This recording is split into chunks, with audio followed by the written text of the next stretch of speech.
Hi, I'm Shane from Astral Dragon Gaming, and this is my review of State of Mind. State of Mind is a game from Daedalic Games, a company that has truly brought the idea of adventure games and other story-driven games back from the dead when LucasArts was canned in the early 2000s. I once played Monkey Island and Sam Max and all that, and I was hooked by these kind of games. And the fact that Daedalic tries to make games that are truly extraordinary in their own right, but still retaining the main idea of creating a great uplifting story such as Deponia, Edna and Henry and Arya, and many more to basically do that. So here we are, the newest title, State of Mind, a fictional future where the tech is advanced and people are policed by a robotic police force. Let's look at the graphics first. The graphics is a very simple cell shaded idealisms with low polygon based models, and it's a very simplistic overview but has a very complex design at the same time. In many respects, Daedalic have done a really good job with the design of this, and also an extremely clever idea because they've created an adventure game like Deponia and a lot of the other that they've made that can be played on multiple platforms and at multiple sort of rig levels. So you can have the super high rig level, or you can have the minimal, and still have a relatively even look through the entire game.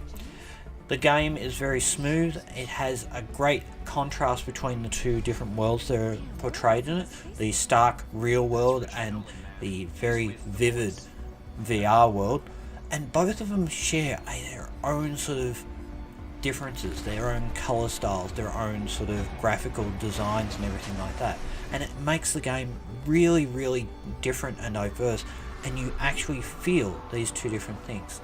Some of the character models are not the best, the interaction and other things, but I'll get back to that later and talk about the controls and whatnot in that respect. But visually, it is very quite beautiful in its own right. It's not going to write home or anything. Like, it looks like something like Quake 2 or even the old No Man's Sky. There was another one that was very much in that sort of style. But overall, it's quite good.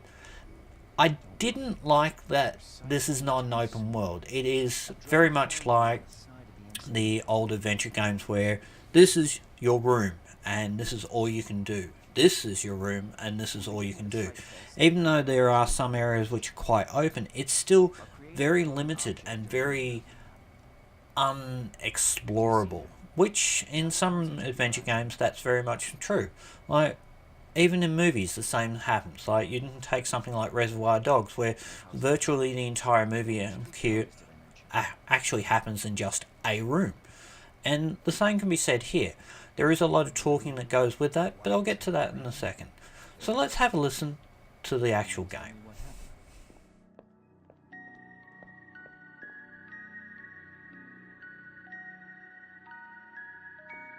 the hell am I doing here?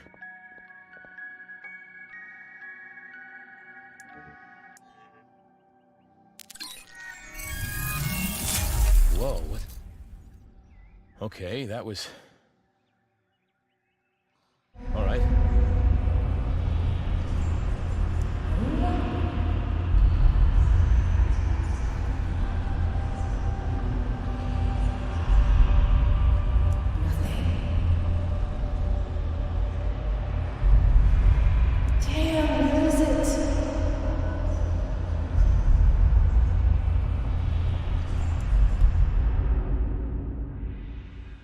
Hey, are you okay? You look kind of worried.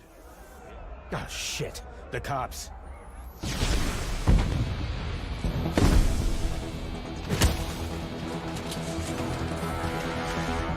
This is a police station. You are under arrest.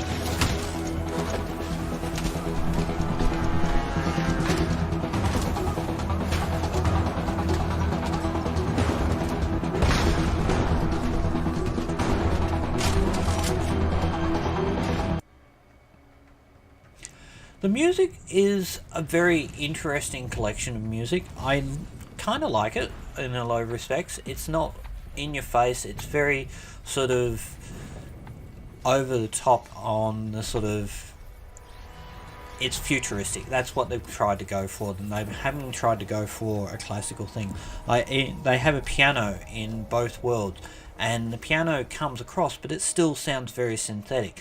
So it's like the entire thing is very much not a real world. Like, you have a questioning sort of mind with the music at times. Sometimes the music does get right into your face, but usually it doesn't happen all the time. It only usually happens when certain things sort of get overlaid. But that's another thing altogether. But overall, the sound, pretty damn good for the music. Now the sounds, this one is good, and there is a bad sort of side to it. It is good because there is a lot of different sounds. There's a lot of ambient sound. There's a lot of the different things that make you feel that this world is real. And at the same time, there is also a lot of times when the music and the sound will clash. They will hammer at each other, or one will vamp over the other, and it's not the greatest of sort of blends. And also, because it is an adventure game and it is a very small room each time you do it, you get that level of non-inclusion of the sound in the entire soundscape when you're doing things. But overall, the sound does a pretty good job. It beeps when it needs to beep, and it makes the right sounds of a car whooshing or gun rifle going off or anything like that. It's nothing to write home with, but it's fairly solid. Now the voice acting on this is something much more different, and I think that's where this has really made its mark. The majority of the game is a lot of people talking at each other, and it's a dialogue tree to talk to other people and find other things. But the overall sort of emotion, the hit and the structure of people when they talk to you is very real and very engrossing. You will get into these people's stories and you will get attached to them, so you'll make choices depending on what you feel.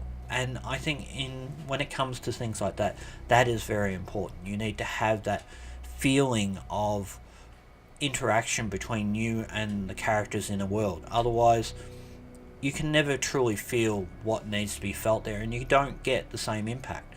The voice is done very well. I enjoyed all the characters in this. Now we'll get to the gameplay. The gameplay is fairly simplistic. You play as either Richard, Nolan, or Adam, and you're basically controlled from two different worlds. One world is the real world. The other world is a virtual world. A virtual world that is created to house all of humanity. Now let's talk about the controls. The controls are a basic standard of WASD or Xbox control, which has become the norm of gaming nowadays. You walk around, you interact with things by either looking at it or interacting with it. The rest of it is mostly a few puzzles here and there and a dialogue tree, which is pretty much the main thing that you will be doing most of the time. You'll be watching a lot of talking back and forth with characters, with character development and story development and plot twists here and there. The puzzle elements contained within this game are pretty good actually, because they're not hold your hand, they just throw you into a puzzle sort of thing and you have to figure out how it works. And if you played a lot of different games and whatnot, most of the puzzles will be very straightforward and very easy to work out.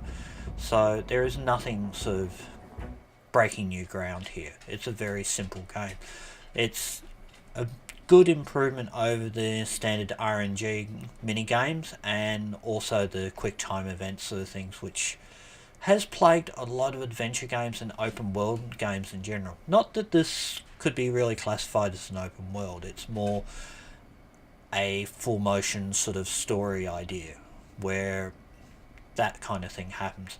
I won't spoil much of the plot, but the fact that there is a dual reality between these two characters makes this game quite good in that respect, because you're doing a lot of different things in both worlds to try and progress the story and achieve various different things. So, State of Mind is a handcrafted kind of game. It's got all the hallmarks of a standard sort of story. It's really gripping with the player and takes you onto a world that is very much where you will question your own reality, question the conspiracy of one thing over another. And there are a few endings, I won't spoil that. Gameplay wise, it took me around about 15 hours for the main gameplay, and you can cut back to allow your saves and redo other things to complete the other sort of different endings. But overall, it wasn't that bad. Now, for the price that it is, it's alright. Like, it's an adventure game and it will last you a minimum of 15 hours with the entire sort of playthrough. Some of the puzzles, you might get it quicker, maybe 10 hours if you understand the puzzles and the movement through it faster. But overall, it's not a huge sort of tax on your time, but at the same time, it is a game where you'll play it and it will make you question your own reality and your own sort of part in the world where you are and whether you exist or you don't exist. The main very important thing that is prevalent in this game is that there is the question of what is the cost of human life and how is immortality more important than other things in life. It's all that kind of jazz.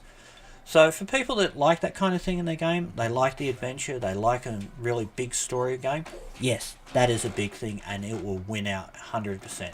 But for everyone else, it's more of a sale game that you'll come and look at and say, you know, this guy, he talked about it and saw it was actually good. So anyway, that was my review. I hope you enjoyed it. Please subscribe or hit the bell icon so you can hear more of my various reviews as I make them out.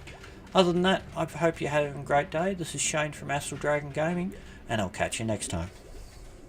I'd like to make a final thank you to the guys from Wolf Brothers Cinemas who helped me out with the audio. As you can hear, I can be heard right through both speakers. I'll leave a link down in the description below because they produced some really nice work and I was very thankful for their advice. So anyway, thanks very much guys and hope you're having a great day.